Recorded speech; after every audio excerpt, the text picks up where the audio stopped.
But after 3 days, they were searching. Tells us this, they found him. They found him. Where was he? He was in the temple courts. He was in his father's house.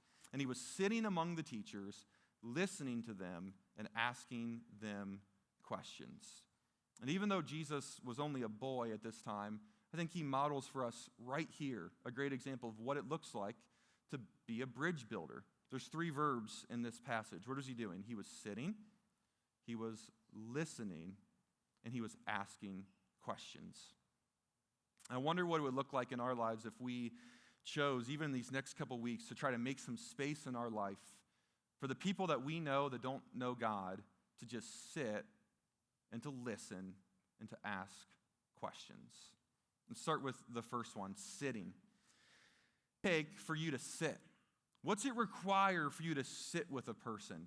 It requires you to stop, right? We don't want to stop. We don't want to quit moving. We've got places to be. We've got people to see. We've got stuff to do. But if I'm going to sit with someone, I have to actually stop. I need to be still. I need to slow down.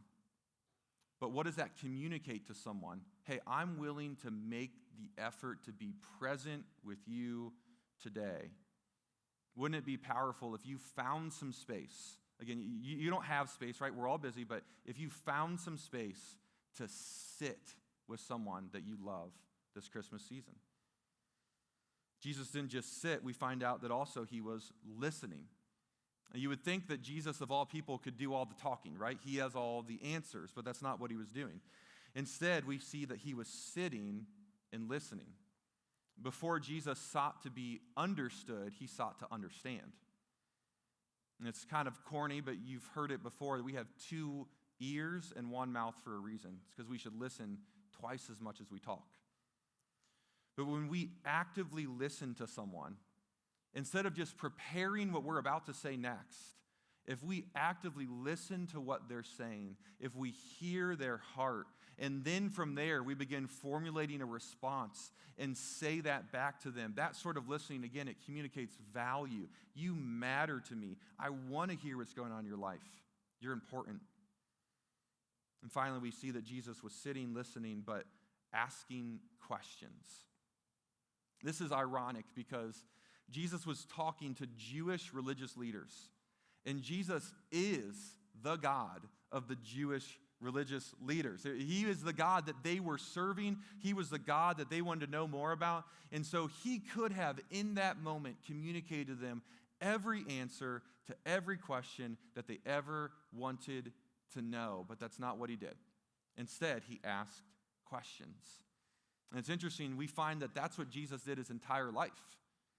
Throughout the Gospels, Matthew, Mark, Luke, and John, the portraits of the life of Jesus, if you were to read and count up every time Jesus asked a question or answered a question, you would find that he asked 307 questions as recorded in the Gospels.